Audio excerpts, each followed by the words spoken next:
Well, now we come to a story where the headline that drew my attention to this, and again, we've lumped together a couple of different articles here, and it's all about um, the usefulness of education, and in And the particular humanities forms. in particular. Yeah, exactly. Particular forms of education, particularly Yeah. in the humanities. And this headline from the World University Rankings Times Higher Education website uh, is along these lines: backlash over the call for quote Darwinism in French research funding. Um, Now, one could go into this in detail. The idea of unleash Darwinism, or Darwinian competition among academics for funding. But it occurs to me and it occurred to us when we were constructing the agenda this month, that this particular story is actually quite niche, but it has echoes, and of course we'll link below so people can read it at home, obviously. But it has echoes more broadly in recent recent announcements from the University of Sunderland, for example. They have announced their career-focused curriculum, which, as you uh, pithily commented to me when you came across this, um, deems history to no longer be a career. Or politics. Or politics. Well, yeah, yeah. Politics is a destiny now. It's not really a career, is it? You have Seemingly. to be a journalist before you can become a politician in England these days. Yeah, or an advertising executive. That's Yeah, true, yes. yeah, one or the other. And it's interesting because actually, I've also well, I'll be linking to below a supplement from jobs.ac.uk, a practical guide to planning an academic research or research career. And what was interesting here is that they contrast undergrad and postgrad studies. Yeah. Undergrad for many, it's party time. Postgraduate, dedicated work, perhaps some feelings of isolation. And And so go ahead. I'm just imagining the reactions to our colleagues who are currently doing masters and PhDs in particular, Hmm. or maybe are early career academics Hmm. who are just probably laughing hollowly at that. Just the idea that you can actually plan an academic career these days anyway. Well, yes, that's true. That's true. Well, actually, here you go. 5 steps to an academic career. I'll put this again, and definitely in the links below. Maybe it'll be useful for some people. Step 5, incidentally, is look for funding. That's step 5? What? But anyway, sorry. The point is I guess, uh, what does this say about academia? Is study for study's sake uh, going out of the window? Are we now entering a realm where there will be less and less money, and so there will be essentially a gladiatorial Darwinian combat for funding? What we're looking at, do you think? Okay, because I'm old and sad, Hmm. uh, I can make an observation of along the lines of what goes around comes around. Hmm. Hmm. Plus it change, plus c'est même chose. Hmm. Um, because back in the 1980s, the same argument was had Hmm.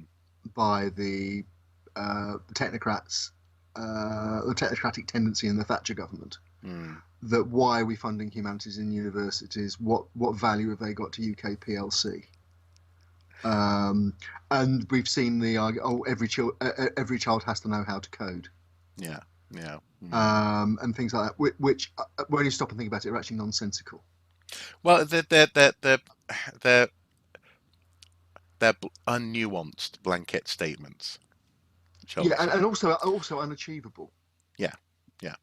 Um, so um, obviously, science research, absolutely crucial and critical to the development of our wider communities, economically, intellectually, Hmm. practically. Hmm. You know, um, but culturally and historically, human beings, the human animals, always try to understand its environment as well as shape it, Hmm. Hmm. and that's where the humanities come in. And uh, you know, the, there's an element in this of going right back to Victorian times where you have suggestions that if you teach the poor to read, then they'll read that awful book by Mr. Marx, and they might try and overthrow the system. Or back to the Middle Ages, where if you teach the poor to read, they might or translate the Bible into the vernacular rather than keep it in Latin. Hmm. Then they might start questioning God, for goodness sake. So this isn't a new argument. It's a new iteration of an argument that's been going on for centuries. Well, and also as well, I guess in a very sort of existential way, I guess it's trying to ask a question, although actually it's posing the answer to the question that it's trying to get people to ask, I guess, rather, uh, of what is the point of education? And I Yeah. suppose in the case of this idea of the call for Darwinianism in French research funding, Mm, what you're looking at there is the need for practical, applicable, profitable results from academic research. And yet, actually, I think one of the beauties of true research is that the application often comes second. I think, mm. you know, Or you're not even aware of the application, even when the research project's been completed. It's only when the data's out there and somebody looks at that and thinks, "Oh, wait a minute, oh, I can yeah, make use of that. I exactly, never thought of that." yeah, You know, and Here's and a practical application. yeah, and when this comes down to even you might think that all, for example, materials research in chemistry is profit led, but often materials are formed. I think uh, things like is it aerogel, for example, is a material that was formed almost by accident, I seem to recall, Mm, and its actual application wasn't really thought to be that much. It was a novel substance, 99.6% mm, air, I think it is. It almost looks like you're holding a ghost when you're holding it in your hand. But then mm, it became very useful in the realm of space science. It's lightweight, but it's also got tremendous uh, um, uh, heat heat buffering properties. It's an mm, excellent buffer against, for example, the impact of re-entering the Earth's atmosphere or extreme temperature changes. Uh, yeah. so that's in the realm of substances, and I may be wrong about the accidental, but the thing is, there are the graphene as well is another one where immediate applications aren't necessarily obvious, or applications aren't necessarily immediate. Um, but in the case of the humanities, the the license to explore, the Ramblers Charter of university education, I think, has always been one of the strengths. Well, sorry, as you say, it's not always been. It's often been Mm, questioned, but I think it should be, and it has been historically, going back even 1,000 years in this country. It's been one of the freedoms allotted to academics has been the license to explore. And yeah. it would be a shame if Darwinianism did come into all funding elements of research, or say research funded uh, considerations. Um, and also in the case of the University of Sunderland, I understand why maybe they're wanting to go for and really want to double down on this idea of career focused curriculum because of their rankings in the British university system. That's their market. They definitely want to be delivering on, Mm, if your son or daughter comes here, they will get a job. And more universities are doing that anyway.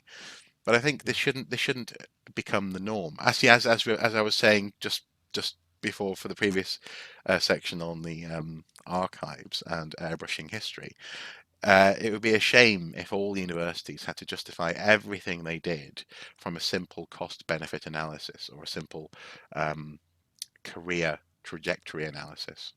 I think there's a deeper point as well, and it's Mm, particularly going back to the Sunderland. But again, for if any of our viewer isn't aware, Sunderland is in the northeast, just down the road from where you are. In hmm fact, hmm on Tyneside, hmm it's seen largely as one of the areas that's been left behind. It's had high unemployment. hmm Traditional industries have been in decline for 30, 40 years. It's an area that it was part of the quotes red wall of Labour seats, a lot of whom went Conservative at the December general election. And but there is an underlying sense that some people have picked up in the decision that the university has made, hmm in that looking at their catchment, it's that you know you working class kids don't want to bother your pretty heads with things like the philosophy of politics or Mm. or history. You need to go out and get a job, and we're going to help you do it. Yeah. Yeah. Um, and it ties in with something else that I've heard from academic colleagues working in archaeology departments, Hmm. and also it's been mentioned as well in terms of things like art history and so on, Hmm. which is that while um, the working class kids will have the vocational courses pitched at them Mm.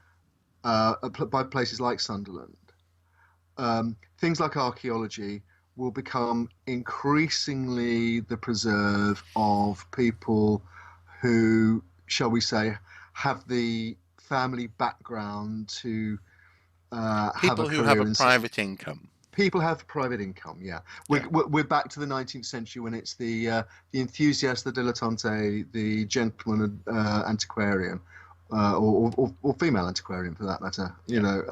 It's uh, we already have big issues with diversity in UK archaeology, Hmm. and the argument is this if this kind of um, view takes root, then they could only get worse.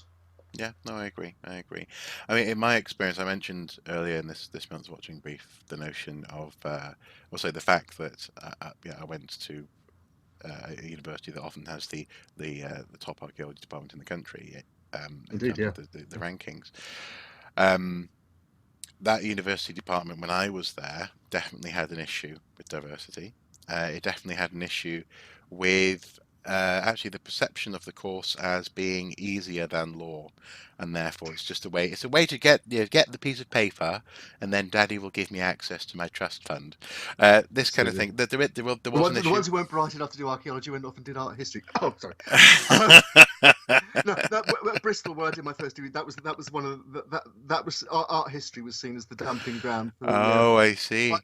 privately educated person who needed to get a degree to finish their education before they went off and joined the family firm or Uh-huh. went off Uh-huh. or got a job in London with one of the galleries. Yeah, yeah, yeah, yeah. So a little bit like the old adage that, the third son becomes a priest in Ireland or something like that, the thick one, yeah.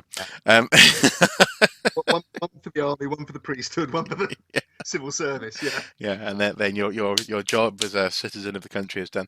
Um, but so the point, my point being that is that yeah, there was an issue with diversity, and anecdotally, I'm not going to be remotely specific here, but anecdotally, that is still a problem that people are aware of, shall we say, certainly at my old university, and also, for example, the Cambridge department, Oxford as well. But actually, uh, well, actually, also, I suppose what I would say, this is also where social media has a very good influence on this, as much as I think open conversation about this sort of thing, intake of departments, and also actually the research agendas of these departments, is having a is also having an effect on this. So the fact that you're having to have public facing impact for your research, the fact that actually sometimes, I do have colleagues and friends who express frustration at the fact that they're fed up of teaching posh people.